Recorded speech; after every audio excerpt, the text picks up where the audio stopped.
everyone. What's the procedure? Stay calm! Wait. Everybody calm down! Help! Here. Oh. Take my hand. Ah! Come on. You're gonna fall unless you take my hand. No, give me your other hand. Oh, my other hand isn't strong enough.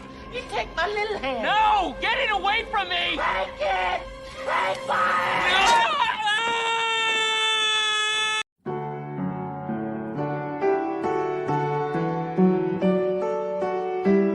From G.A. Henty, author of Sturdy and Strong, and In the Hands of Cave Dwellers, comes this classic short story, White-Faced Dick, a tale of manhood and unlikely friendship. Published by Blackie & Son, it's accompanied by the maritime adventure, A Brush with the Chinese. This is a collection that's perfect for any fourth grader who's pure of mind and blood. White-Faced Dick and Another Story.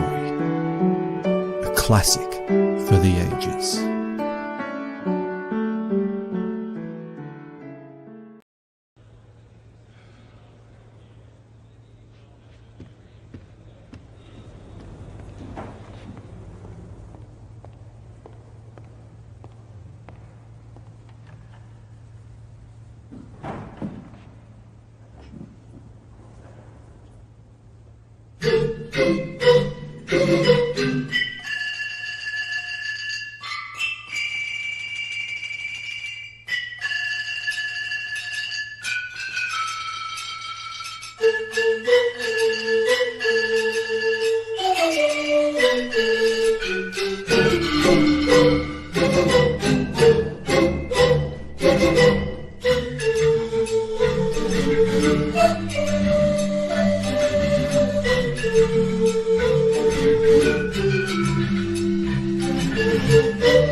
Damn it. It's always a great way to start a show. Muted. I just said good morning. Didn't really matter. How the bloody hell are you? I hope you're well.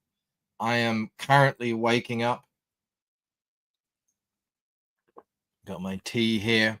Mo can't stick around. Brian can't stick around. That's all right. We'll have a intimate and ugly little stream here. Just the few of us lucky few, us band of brothers. 5 people watching. Sad, I know, right? It is what it is. It's a funny thing, actually. You know, the moment you start trying to upload videos and stuff, YouTube is just like, you don't need to stream. What if I want to stream? It never really thinks of that, but that's okay. I understand that making comic book content is not the most exciting thing out there for people to watch, but you can still hang around for the witty banter that probably won't eventuate. But you never know. You never know what I have in store.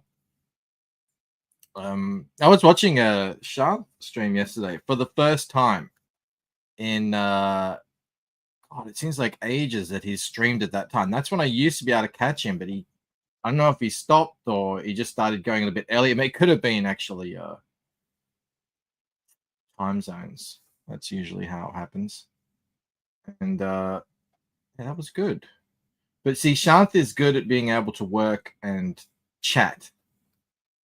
It's never really been my forte. If I start chatting, I stop working, and if vice versa, you know how it goes. So Ronan says, I like the eyes in the top panel. I didn't realize this when we were making the book. There's a lot of inset eye panels in this book. It's a bit of an eye book. But that's good. I like it. I'm going to put eyes on the cover too. So, yeah, it makes sense. Just going to try and add in some shadows here. See what that does. Not that much. Whoa. Now what have I done? Gary says, I haven't caught any full streams in over a week. My schedule is all over the place. I've been watching a lot fewer streams myself, so I can't really say anything. I can't complain. I've been watching fewer streams myself. I've only been able to catch about 2 or 3. Man, I used to watch so many every day.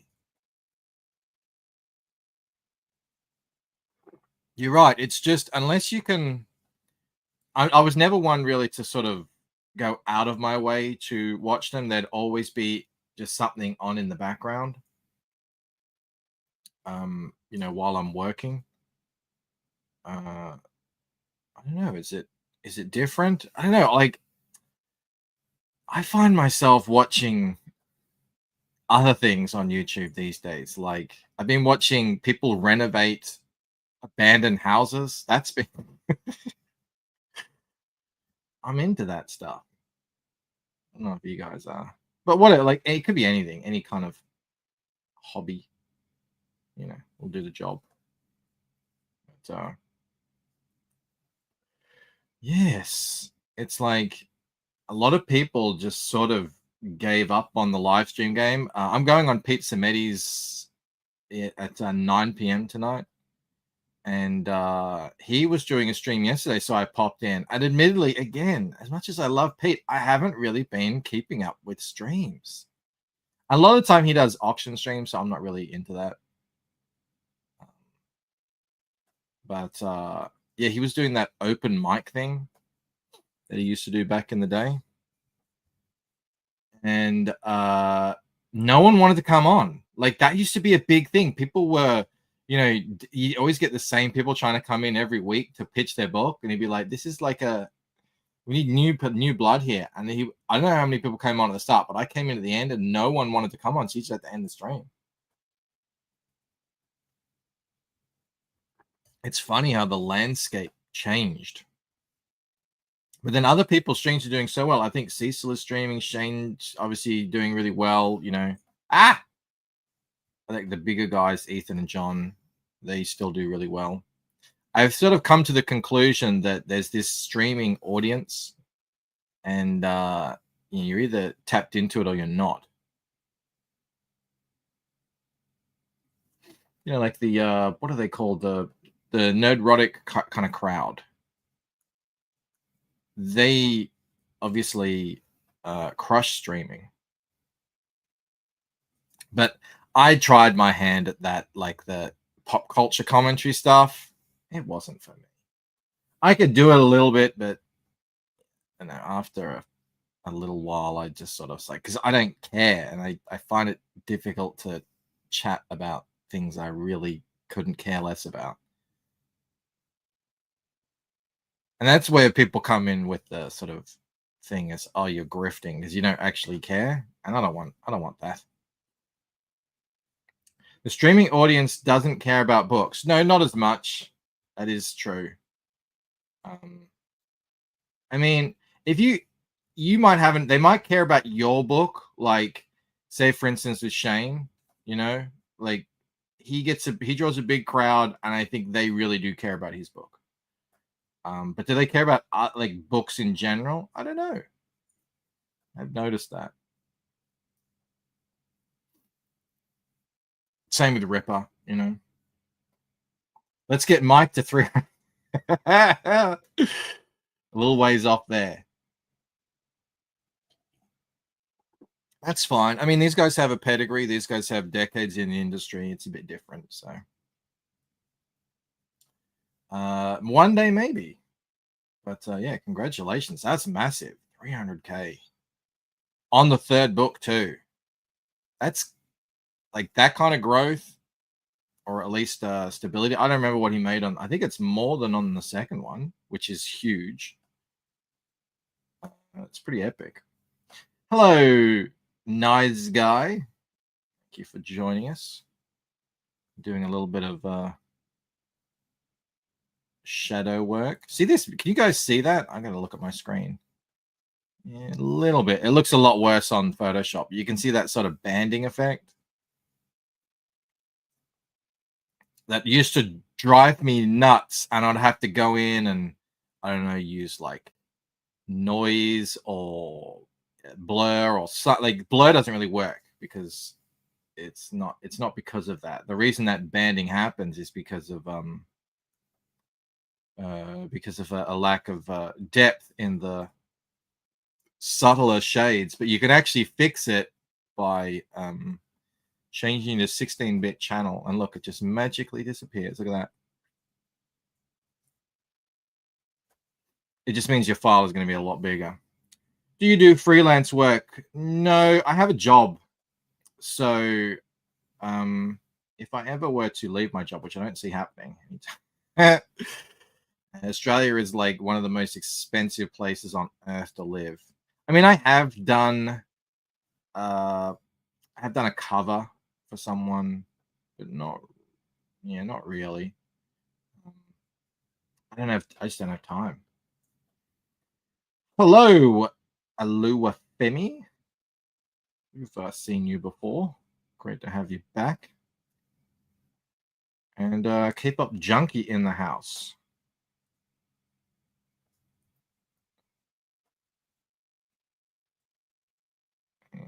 I don't know how dark to make. I don't think I should make it that dark, actually. At all.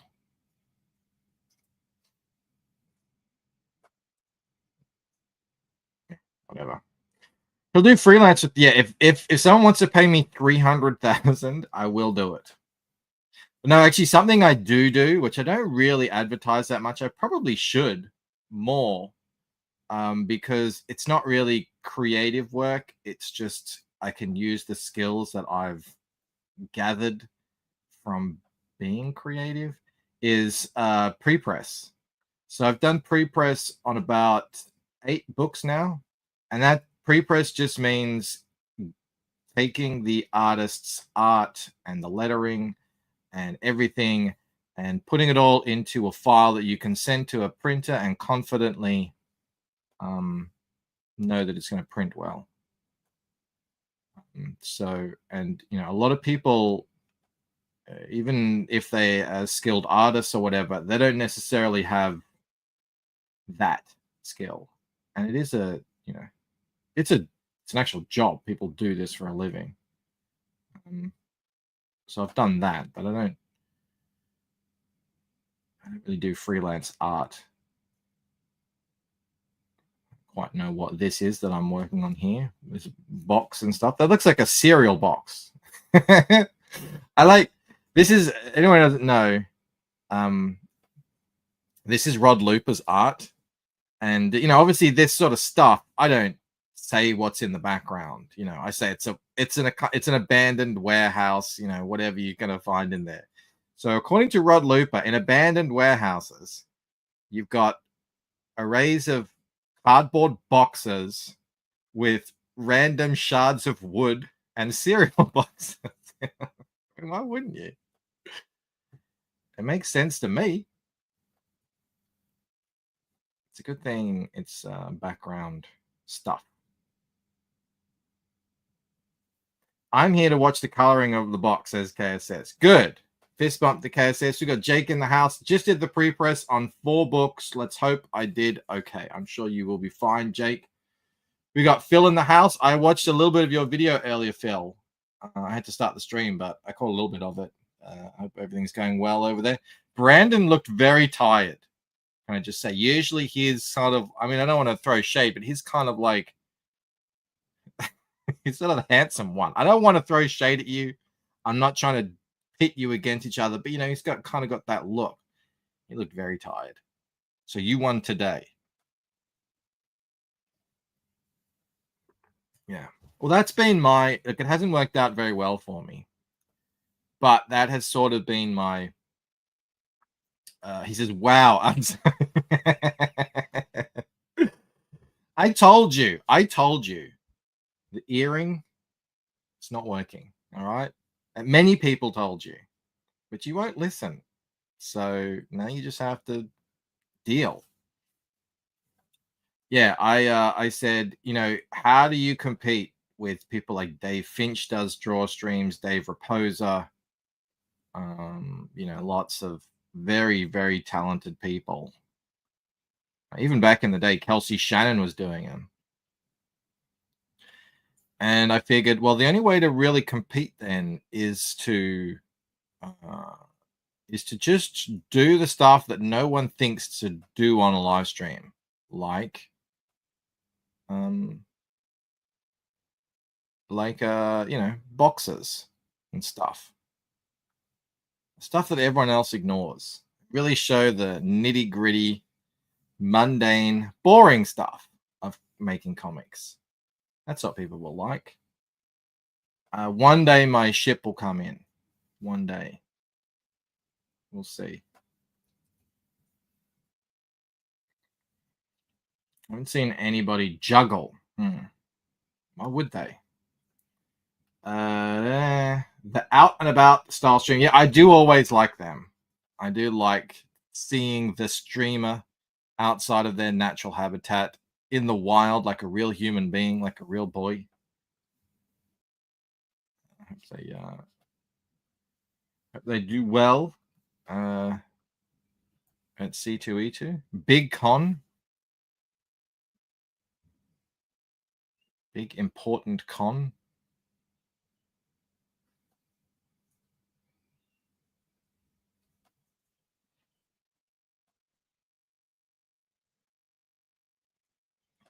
Setup is done. Back at the office. I need food, so I'm at a taco place. How far away is it from your work? That's pretty convenient. I think this might be a bit dark here. Not that it really matters it doesn't really matter at the moment. It's really about just getting something in there. But I don't want it muddy.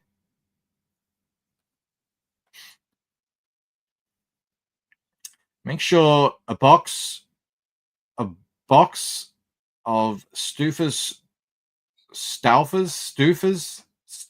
stuffing. I know stovetop stuffing because of camel. I learned about that. We don't have that here. Great thing is if you don't have to ask permission because there never was. Okay. Drawing nipless ladies is pretty unique, says Iodine. Well, she has nipples. They're just tastefully under her clothing. Where they should be. Ella is an unmarried woman. It just wouldn't be proper for her to be running around, you know, displaying areola and nipple to, you know, people who aren't going to be her husband. It just doesn't seem right to me. That's how real she is to me. We got, here's a monster in the house. Talking about Rob, who isn't here. it's amazing how much just a little bit of shadow can, you know, add a bit of something to a page. What was I doing? Adding a bit more.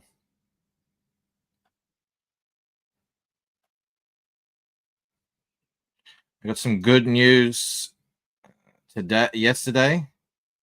Speaking of Camel, while I was streaming, they sent me the one of the cards. The Ella card was on the wrong card stock. It was too bendy. Said, I can't send this. I've sold these as premium trading cards. I can't give this to the people.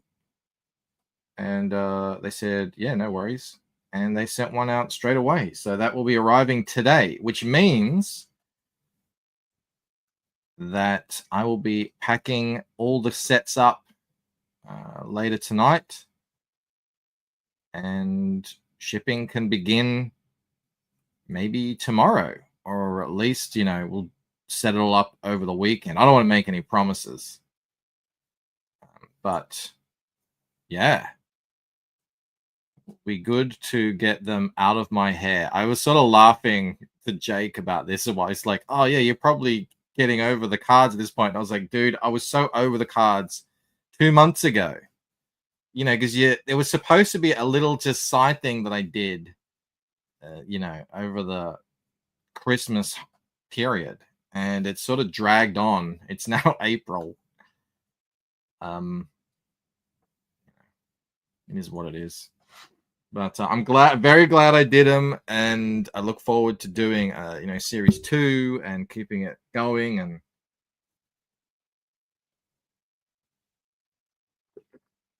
what's up, Critical Reads? He says he can't wait to get his cards. Can't wait to get them to you.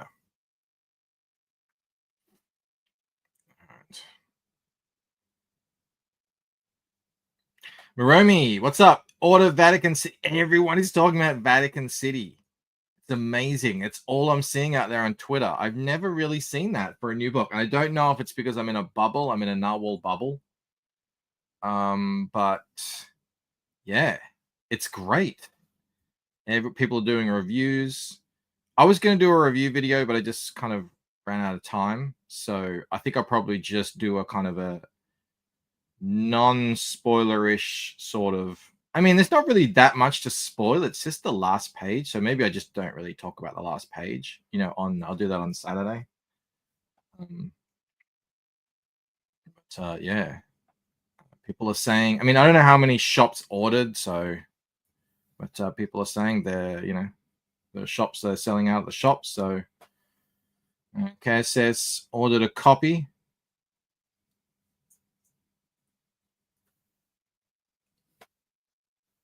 I was watching Rocky Ballesteros. He got his copy, talked about it yesterday. He hadn't read it yet, but he was just kind of checking out the art. Right. And shadow's done. Now the hard part. But yeah, how cool is that? It's just, you just love to see your peers succeeding, out there kicking butt. Hopefully, if it goes well, that means they'll work together. I don't know what the situation is with Mark Miller. I'd imagine he has lots of people who want to work with him. He kind of just has, for want of a better term, the pick of the litter. So I don't know if it's like he's got 100 people lined up who want to do something with him. So,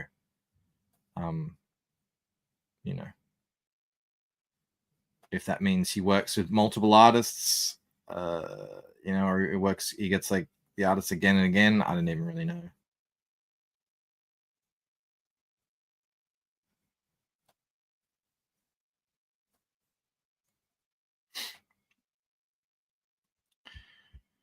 I ordered all the pair covers 1, 2, and 3. Is that one of the black and white ones as well? I saw a black and white one floating around.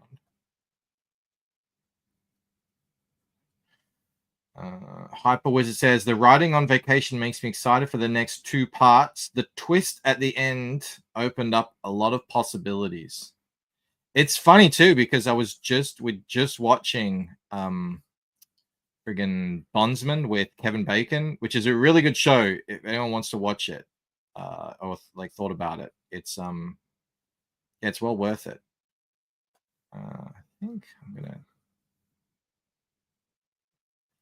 I don't know if this is right what I'm doing.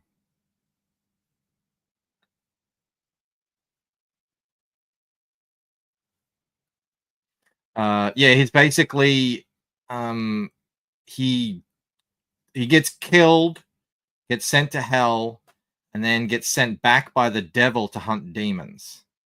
And there's a similar thing at the end of that season that is at the end of that first issue of Vatican City. I mean, obviously it's very different. It's set in like the South and the States, and you know they're hunting demons and everything. But Cranberry Lange is in the house. I'm kosher.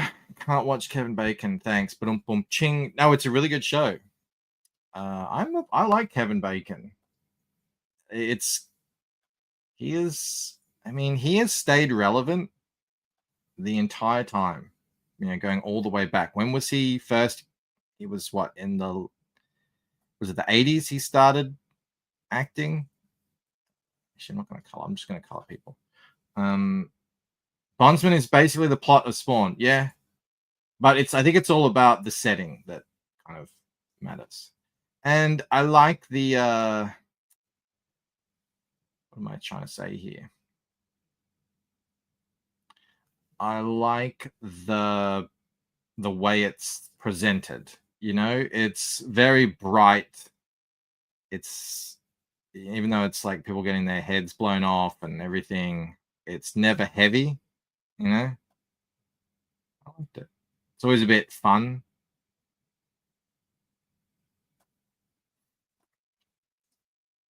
Tremors is probably my favorite Kevin Bacon movie. What makes it a Kevin Bacon movie? Is it just a movie that he's been in? Is A Few Good Men a Kevin Bacon movie? See, I wouldn't think it is. I'd say it's a Tom Cruise movie that Kevin Bacon is in. Whereas Footloose is definitely a Kevin Bacon movie. I don't really know. I just like him. I like that TV show, The Following. Now that was too heavy. That was hard to watch.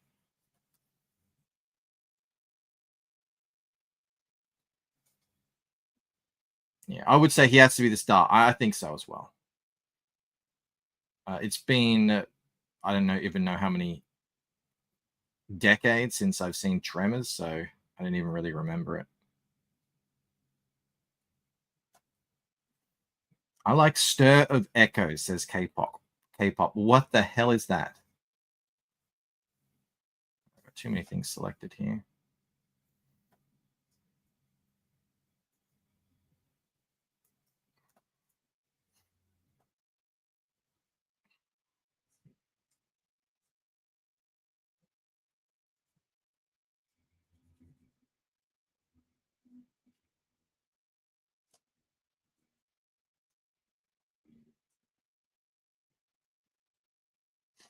Six Degrees of Kevin Bacon is still relevant.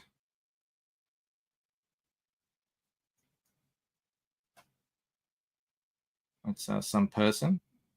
Tremors was filmed by where Ghost Town Living lives. Oh, really? There you go. Cerro Gordo. Oh, I didn't even know that. I would think he would talk more about that. I never heard him say that. Brent. I've watched all Ghost Town Living videos going back to the beginning of COVID. I think I came in on his third video. There's so many people who are doing that now. They're taking on these massive projects. I don't know if you guys know what Ghost Town Living is. It's a dude who he and some investors bought an abandoned ghost town on the edge of Death Valley. It's an old mining town. It was actually one of the reasons why LA exists is because of this mine.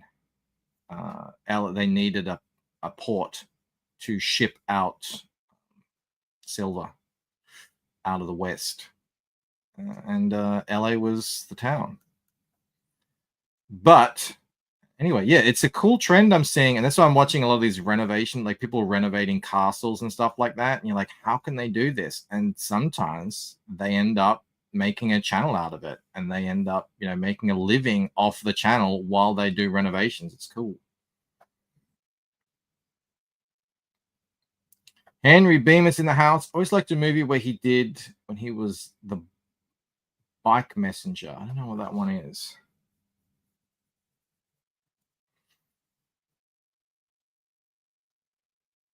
I admit, I don't actually know that many. Like, what would you consider Kevin Bacon's top 5 films? I don't even really know. But, he's been around forever.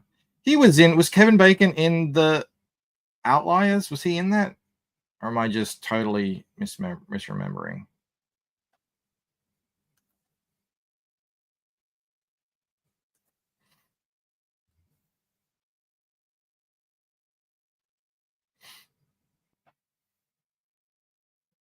Oh, he did. He made a video called Hollywood in My Backyard a few months ago. I must have missed that one.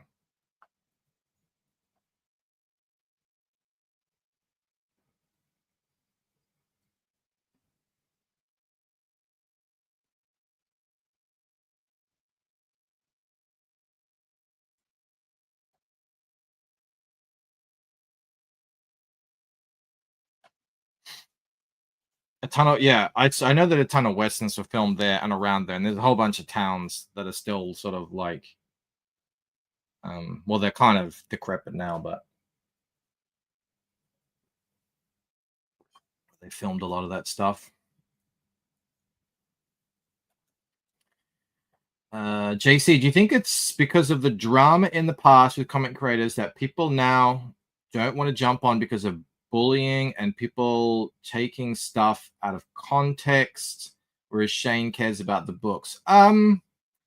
It's a very complicated question. Like, I think a lot of it over the time as well, like the drama, whatever you want to however you want to classify that, like that's sort of just like the entertaining stuff, yeah. And it turns some people off, but a lot of people love it, and they're entertained by it, and that's why they kind of come around. Does it turn off other creators because they don't want to get involved? Yeah, I think it definitely would. But it depends how crazy it gets. When it's like not that crazy, it's not really an issue. It's not that difficult to ignore. But of late, yeah, it's gotten kind of like serious. Families getting involved. It's it gets kind of dark. And it's in those moments, and I'm like, I'm glad I just sort of noped out from a lot of that. Because it's like, I don't have the stamina to stay involved with all of that and try and do a creative endeavor. But it does get the eyeballs. And people get pissed off at other people, and round it goes.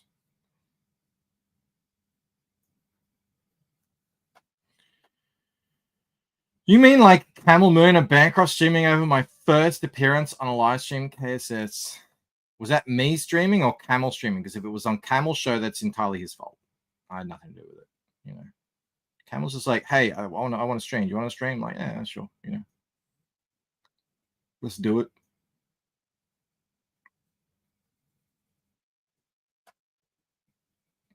But also as well, you got to remember, a lot of people have been trying the YouTube game for many, many, many, many years. And sometimes I think people just get over it.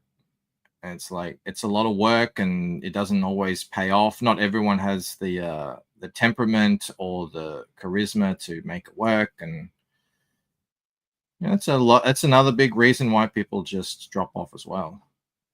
But yeah, I mean, if you're not interested in the quote unquote drama side of it at all, yeah, you're gonna have a tougher time getting people interested in what you're doing. That's true. I didn't bother watching last night, just passed out asleep. Oh, a camel show? Yeah, not many people watched. That's okay. Well, he was up against two big streams at and I think it was in the States, it was like 3 a.m., 4 a.m. in the morning. I don't blame you. I go to bed at 10. I go to bed at 10 p.m. Sometimes earlier, sometimes later. Bring back Camel Nights. We were chatting about that actually. It's like it was kind of a time and a place thing that I don't know, maybe it could come back and be a thing, but I don't know if it can. You can't just recreate things, I don't think. On top of that, a show like that takes so much work. It takes, even for the art share, that takes throughout the week, I have to make sure that I'm liking art so that I have a library to choose from. Just throughout the week, 5 minutes here, 10 minutes there. And then before the art share, I've got to go through and curate everything and get it ready. And that can be sometimes an hour or 2 hours. And, you got to think, is it worth what I'm doing or getting out of it and stuff like that? So, yeah, a lot of these shows can be, and Camel Nights was over a full day of prep for him, but probably even more.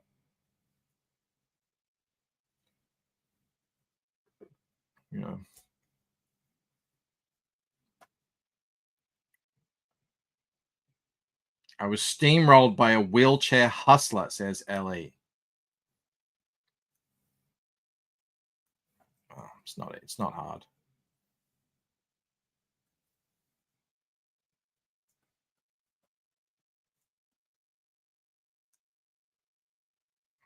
Hello, Crenshaw. Camel's got the time, says Phil. I don't know if you'd agree with that.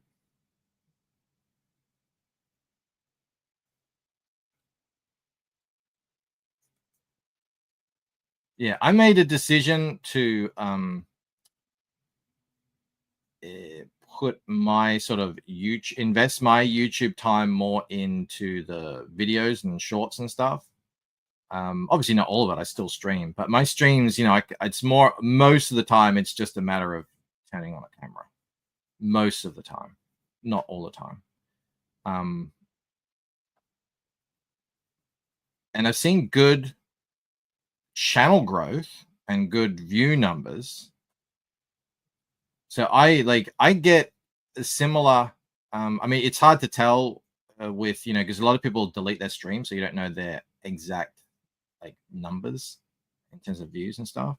In terms of raw views, I get a comparable number to a lot of the bigger names in this sphere, but just not on the live. We'll see how that goes. I don't know. It's kind of an experiment. But again, that might just be as well my sort of shifting taste. I don't watch as many live streams. I do watch a lot more videos. We'll see how it goes.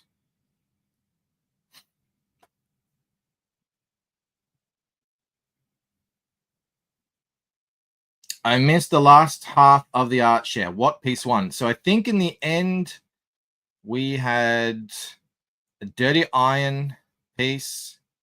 We had one of the GG Conan pieces. We had the one I used for the thumbnail with the green skeleton thing. And God, I can't even remember now. I can actually pull it up. It's right here.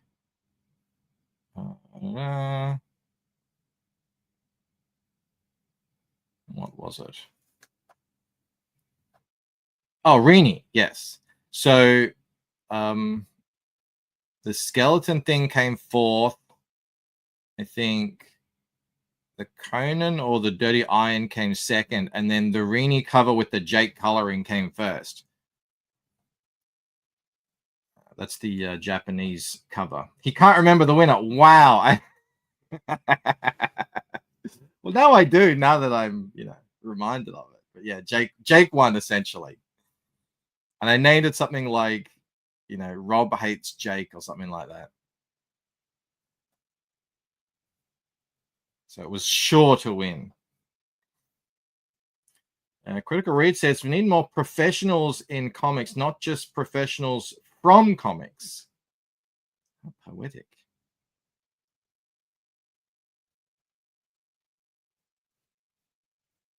Professionalism is in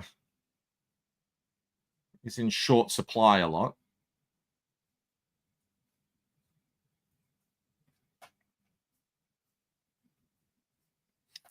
But I do think over the long term, the people who are able to, get their books out, first of all, create something that people want to read and want to get invested in, and get them out, and essentially, build and serve and maintain and grow that customer base on the quality of what they're making and everything. I have full confidence that will win out in the end. And I think we're sort of starting to see that in some in some ways. I think the kind of, you got to remember as well, when CGverse first started, that was when it first kicked off in a big way. It was around the COVID stuff and everything, so there was like a lot of that was massive for a lot of different industries. People who were kind of stuck at home, had a bit of extra cash because of stimulus and stuff, and it did create a lot of buzz, but that wasn't necessarily going to last forever, and it hasn't. A lot of people are seeing their crowdfunding numbers go down, but some people aren't. Like Shane just made friggin' 300,000 on his Inglorious Rex 3, which is friggin' massive. Make characters iconic again. That's tough. It's tough. They were showing off on Professionals the other day. They were showing off art from I think it was the Silver Age. I guess it probably would have been the Silver Age, yeah. And there was a Spider-Woman cover or something that sold for original art that sold for $600,000, and they were asking, "Is it ever going to be this again?" I think there will be. I think in 30 years, 20 years, you're going to see Spawn covers selling for that sort of price. Ninja Turtles, Walking Dead. It takes a while for those characters to really permeate and become the legends of the time.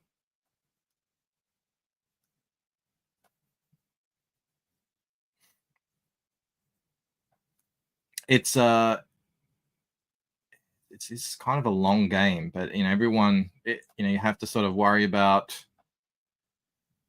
the short term while you're doing it, while keeping your eye on the long term. That's what I'm trying to do, and I'm in kind of a bit of a privileged position in that I have a day job. So the day-to-day, how much money I make on any given thing doesn't matter as much to me, because I'm going to make this stuff anyway. This is what I do for fun. I love to make money off it, but this is kind of my. I was doing this anyway before I even knew that you could crowdfund comics.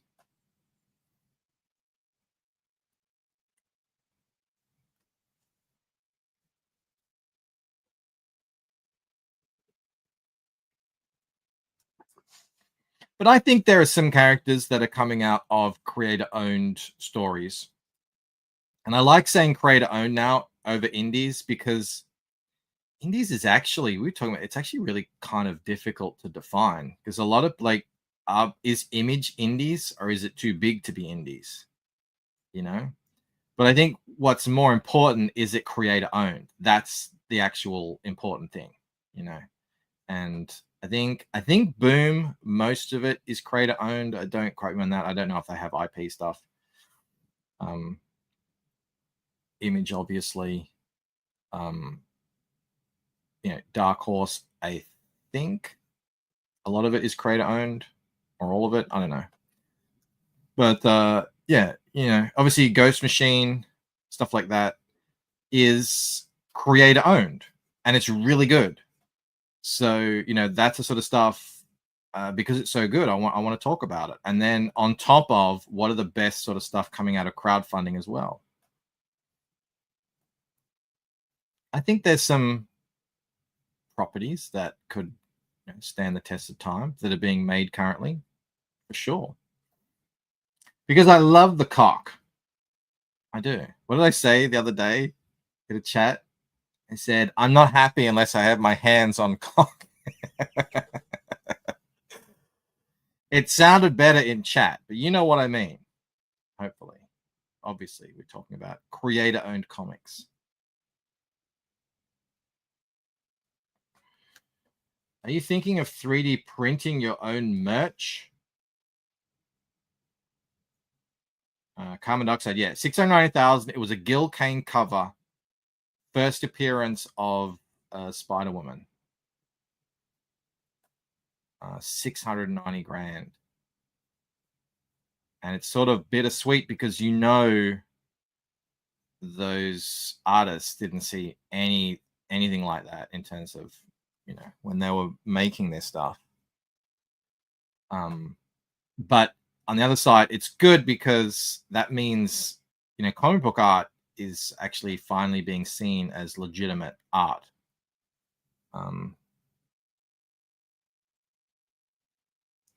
Jim Manfood says Carbon Dioxide put out a cool indie comic called Savage Street Vigilante. I've not heard of that one.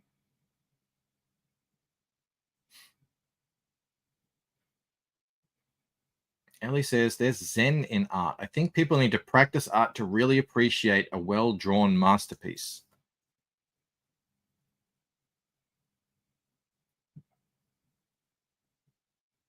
I mean, I hope people keep appreciating art. Everyone's saying that they don't, with AI and everything, but it's just I can't black pill myself.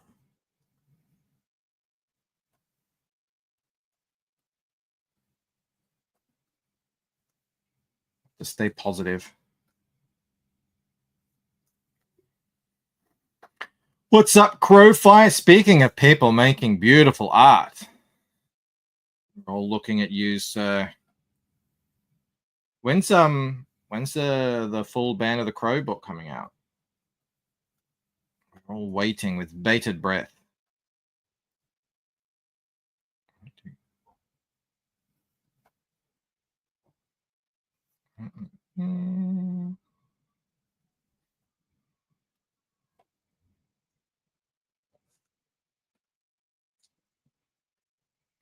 May 2nd. Oh, wow. That's like in a couple of weeks.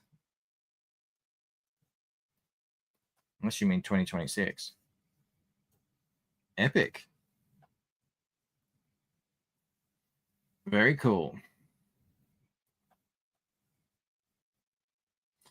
Critical Read says, I'm reading a book called 7 Years in Darkness by Joseph Schmalkes. Good read so far. Is that a comic? If it is, I might be able to add that to the old reading list.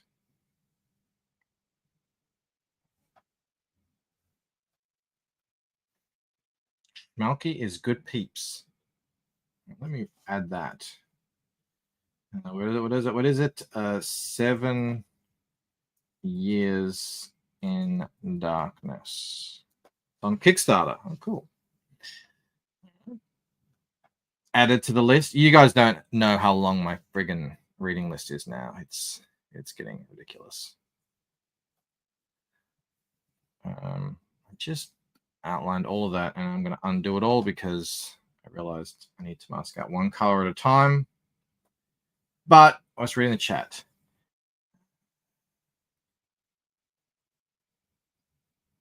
I would prefer saying creator-owned comics too, but that's just because I would amuse myself saying, "Can I show you my cock?" Well, we are still, at heart, we do like a good dick joke. Who doesn't?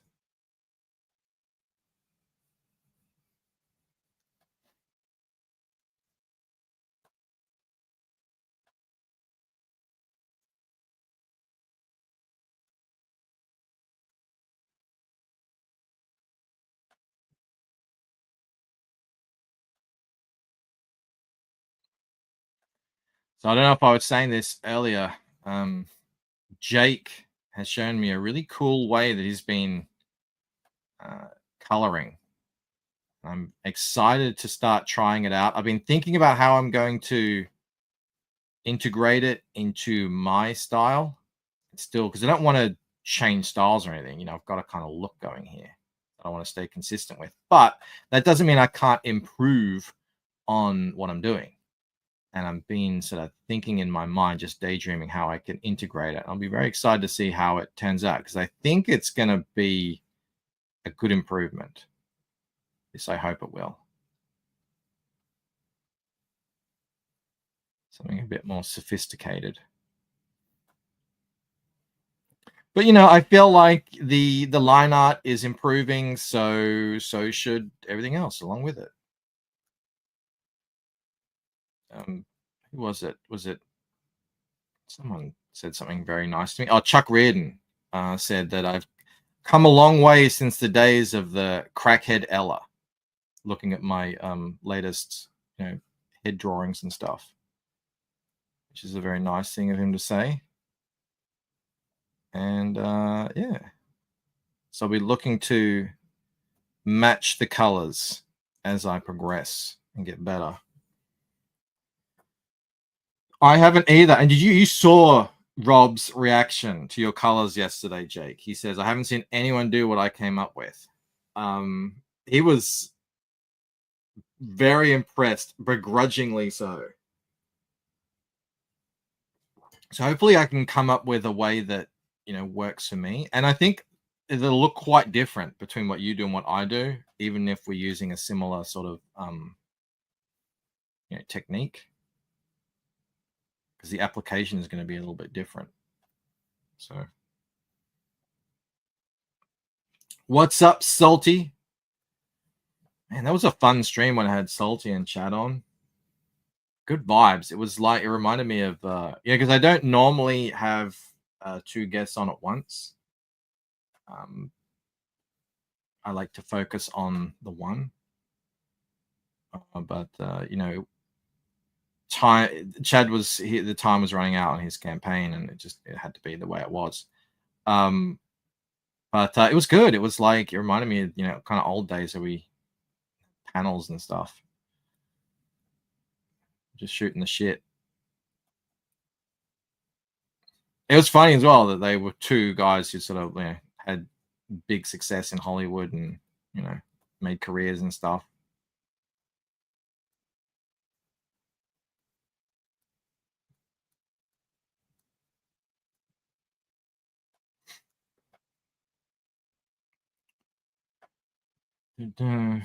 Hyperwords, it says the secret is he dips his Wacom pen in Vaseline. You're not supposed to give away the secret sauce, Jake. That was just between you and I. What we did that fateful night.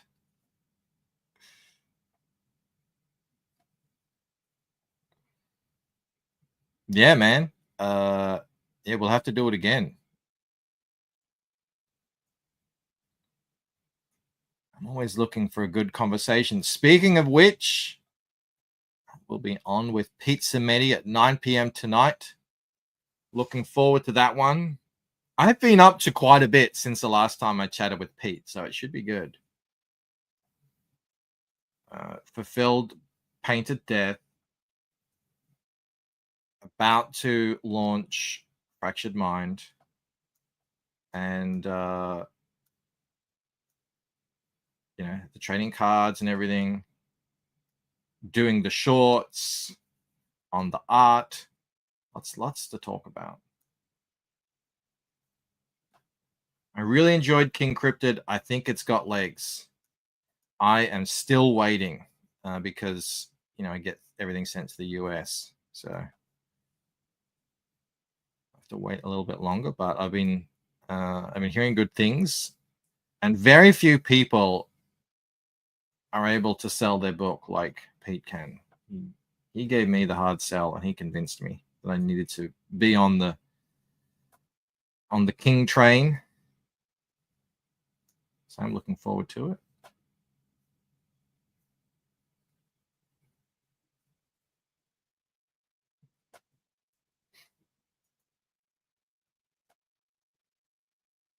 He is a good conversationalist, Gary. You are correct. And he has that radio voice. So it makes sense that he calls his show the Comic Book Radio.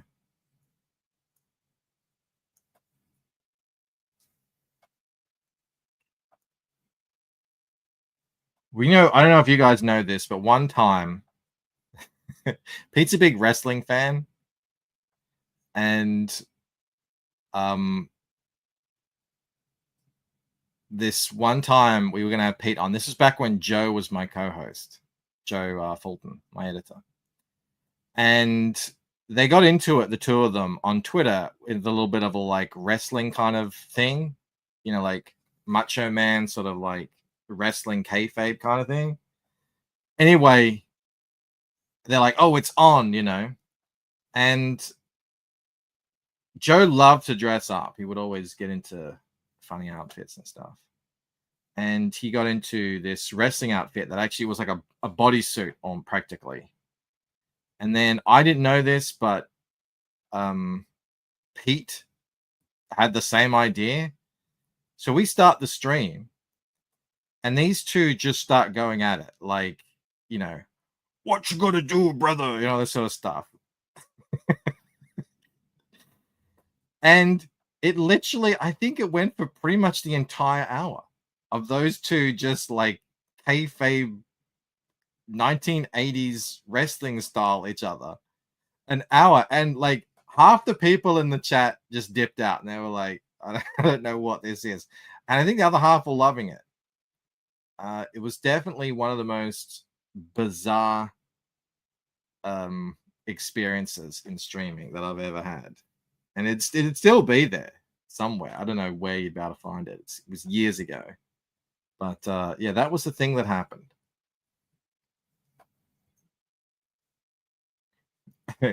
Crap loves hearing Aussies do the Hulk Hogan. What you gonna do, brother? Oi.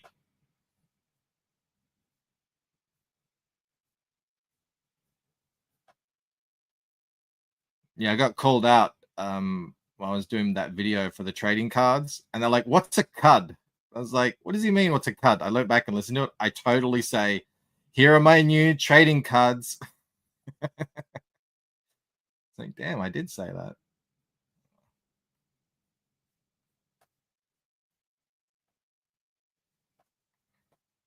I don't know if you guys know this, but I'm a bit of a linguist at heart. And I learned that the accent, it changes the physical sort of way that the muscles in your mouth and tongue and throat actually form as you grow. That's why some people with thick accents, they just cannot ever for the life of them shake them. It's kind of hard coded into the way you speak. So yeah, at least that means you're never going to get a hard R out of me. I'm incapable.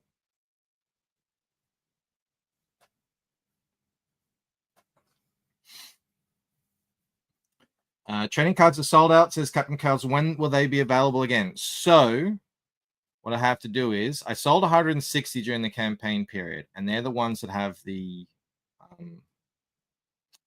rare cards in them. So the rare cards are done. That's like those exact designs will be part of series 2, but they won't be the rare hollow foil whatever version of them. So I've got to pack up those 160, put the rare cards in there, mix them all around, do like at a casino where you do what you call a wash, you know. So I don't know where the rare cards are. They all get sent out. Once all that's done, and you know, everyone's got their packs, and if in case there's any damages or anything like lost or anything, and I do any resends after all that, I will put them back on. They will be without the rare cards, obviously. But luckily, now I only ordered 200, but they actually sent me 250, so I got a whole bunch to sell. And even if, you know, we don't sell them, I can, when I do series 2, I can just add them in as a bundle. That's what makes your impeccable Italian so impressive, says Gary G. Yeah, I don't know what it is. We have a lot of Italians here in Australia, so I think it's Australian and Italian accent just go like hand in hand. We're all about the hard R's in the States. Yeah, that sound, the hard R, not even like, you know, whatever. That the sound where you really pronounce the R in the middle and end of words. It's actually saw this in a short that it's actually one of the rarest sounds in all human language. There's almost no other languages and accents that do that R sound. It's very unnatural.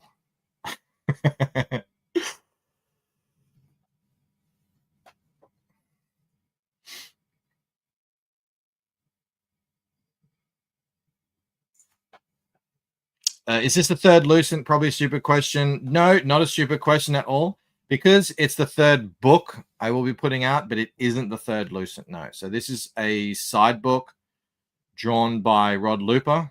It's set 6 months before the events of Waking Dream. So in Waking Dream, you meet Ella and Damon for the first time and then just start smooching. So obviously there's a pre-existing relationship there.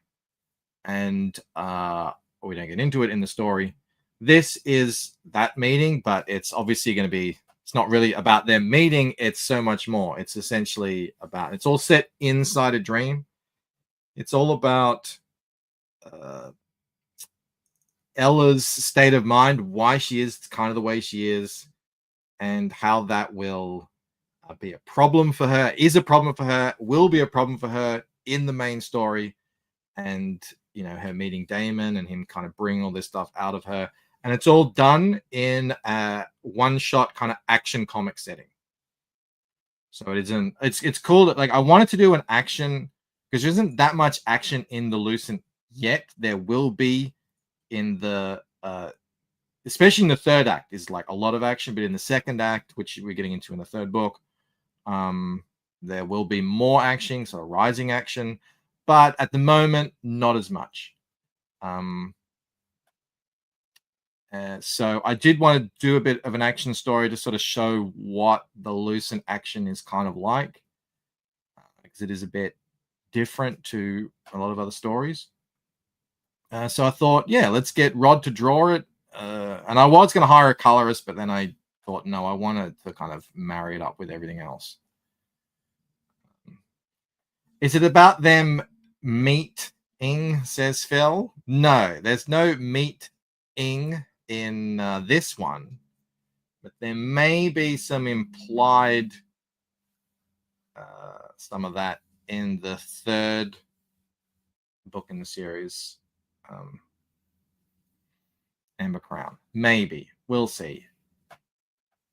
We'll see. I'm going to talk to Joe about that. And I want it to happen at some point in the story. And I don't know if the third book is too soon.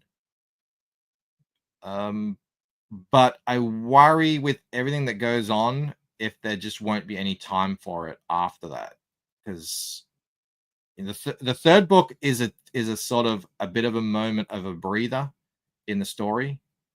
So it's really the only time they would have to get up to any shenanigans, any fun times. Because after that, all hell breaks loose. So it might just have to be. Now, when I say that, I ain't going to show you guys anything. It'll be very tastefully done.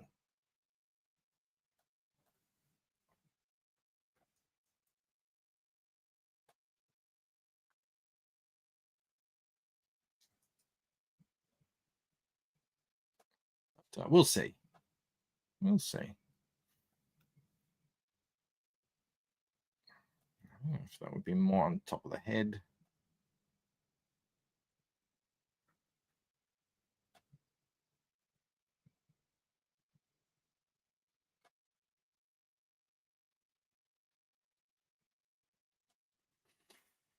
Fun time. You mean moments of areola? I mean, well, for Damon, yeah, but not for you guys. You guys get no areola. I'm sorry. I'm drawing a hard line in the sand. This far, no further. No hard R's in the middle or end of Lucent, asks Ronan, or says Ronan. No. There will be no hard R'ing.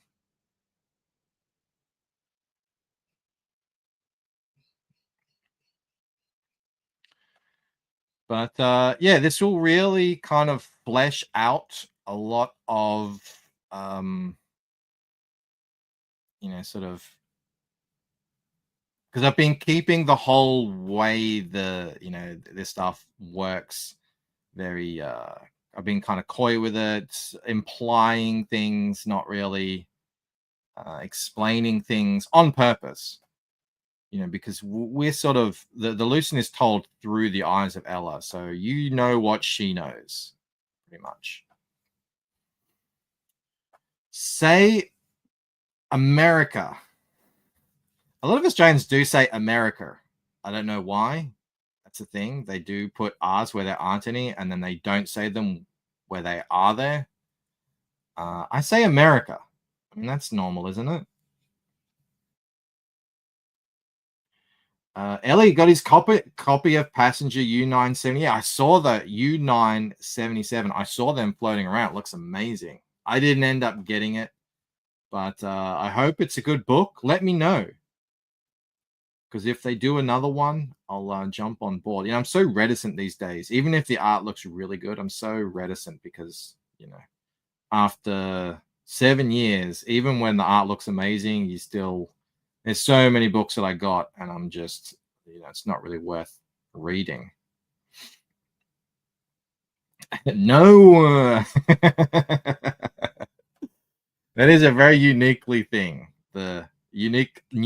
Australian thing to add in the diphthong and R's and all sorts of unnecessary sounds into the word no. I will grant you that. It's an especially a kind of a female thing, and I don't think I do it that much. But my wife, amazingly, who's French, and she's been here 20 plus years, she does it sometimes, and it always makes me chuckle. And she'll just bust out something so Australian. Sometimes people actually think Mel is Australian, which is crazy to me. Are there regional Aussie accents, Bancroft? Yes. But actually, yeah, there are, but then there's not that many. And a lot of the accents in Australia are not really about region. There are some. So if you go up north, you would have an accent which is more in line with how you would expect an Aboriginal to talk. So I'll just read out one of these comments here. So if you're up in Darwin, which is up north in the middle, you would hear them say, "I just got my copy of the passenger, you know, and one I don't remember backing it, or the campaign is all night. Yeah, I got it." It's very like it's a bit like that. And then in Western Sydney, they have their own accent as well, which is came about because of immigration from Italy and Greece, which we jovially call the WOG accent, and that's kind of famous. It's gotten, and there's lots of TV shows with it and stuff, which is kind of like,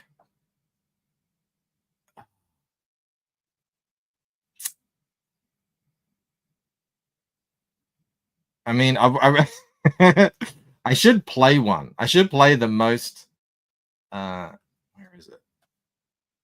There's an example of it, which is hilarious, that Rob showed me years ago. Where is it? It's oh my god, but there it is. This is an extreme version of it, but I gotta play it for you. It's quite funny. Share screen, audio. So this is the accent you would only hear in, say, Western Sydney. Although it's expanded out now. Hey, baby, slow down. Wait for me. Oh, wow, it's pretty rocky here, hey. Hey, slow down on the rocks, baby. It's dangerous in there.